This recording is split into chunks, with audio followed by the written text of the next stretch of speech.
4 மதுஹபுகள். எத்தனை மதுஹபுகள்? ஹனஃபி சொல்லுங்க.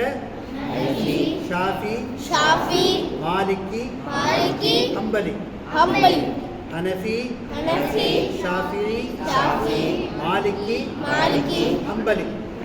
இந்த 4 மதுஹப். மதுஹப்னா என்ன? பாத், வழி. PATH. பாத்னா தெரியுமில்ல? பாத், வழி.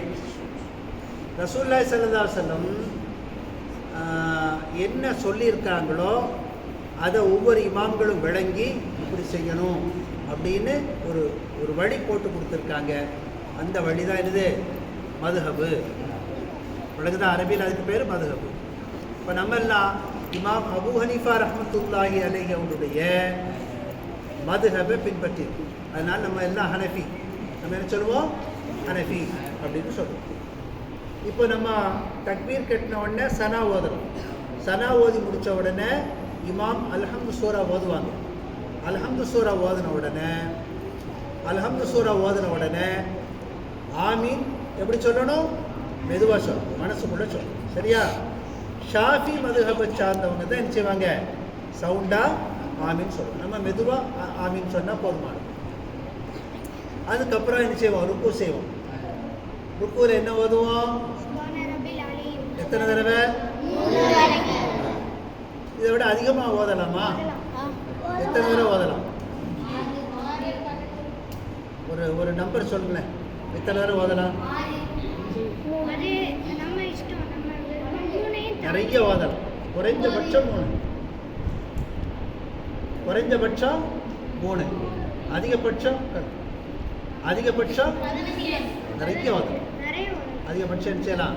நிறைய ஓதலாம். அப்புறம் நிமிரணும். ருக்குவிலேருந்து நிமிர்ந்து சமி அல்லாஹு லிமன் ஹமிதா அப்படின்னு இமாம் சொல்லுவாங்க. நம்ம எல்லாரும் என்ன சொல்லணும்? ரப்பனா லக்கல் ஹம்து அப்படின்னு சொல்லணும். அவ்வளோ போதும். ரப்பனா லக்கல் ஹம்து. நிமிர்ந்து நல்லா நின்றணும். நேராக முதுகந்தண்டு நேராக இருக்கிற மாதிரி. இப்போ கூட நீங்கள் நேராக தான் இருக்கு. முதுகந்தண்டு நேராக வச்சு உட்காருங்க. ஜம்னு உட்காருங்க. சரி, அது முடிச்சாச்சு. அப்புறம் சஜிதாவுக்கு வரும். சஜிதாவுக்கு வரும்போது சஜிதாவில் 7 உறுப்புகள் படணும். சஜிதாவில் எந்தெந்த உறுப்புகள்லாம் படணும்? ஒவ்வொருத்தரா சொல்லு.